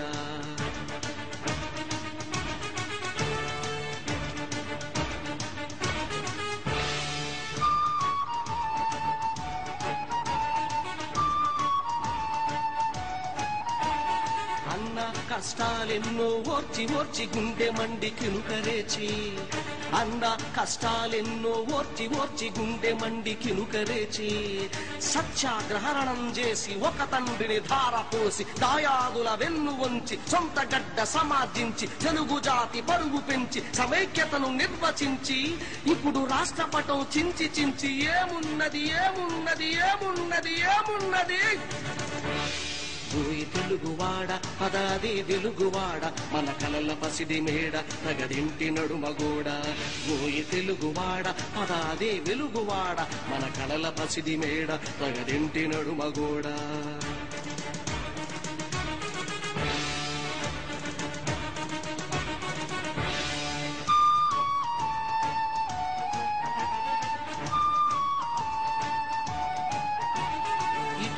ఓ సోదరుడా ఓ నా చెలికాడా, ఇటురా ఓ సోదరుడా ఓ నా చెలికాడా, మనదే ఈ పెద్ద చెట్టు ఈ చల్లని నీడ, మనదే ఈ పెద్ద చెట్టు ఈ చల్లని నీడ. ఆంధ్రసీమ తెలంగాణ ఒక్కొక్కటొక ఊడ, ప్రతి ఊరు ప్రతి పల్లె తెలుగు చెట్టు కాడ. పట్టించావనుకో ఇప్పుడు వేరుపాటు చీడ, ఇంకేమున్నది ఏమున్నది ఏమున్నది ఏమున్నది.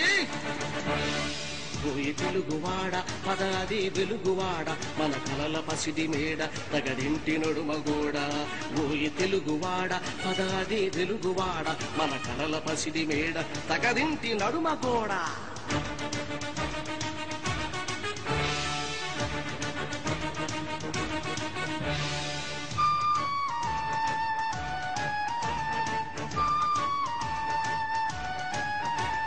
జాతి మహాయాత్ర ఇలా సాగే పోవాలి గాని, జాతి మహాయాత్ర ఇలా సాగే పోవాలి గాని, నడుమన మన అడుగులు తడబడిపోతే, నడకలలో వడిపోతే, మనకు చెడిపోతే, గొంతుల శృతి విడిపోతే, కలయిక సందడిపోతే, ఒక స్నేహపు ముడిపోతే, తడిపోతే ఏమున్నది ఏమున్నది ఏమున్నది ఏమున్నది.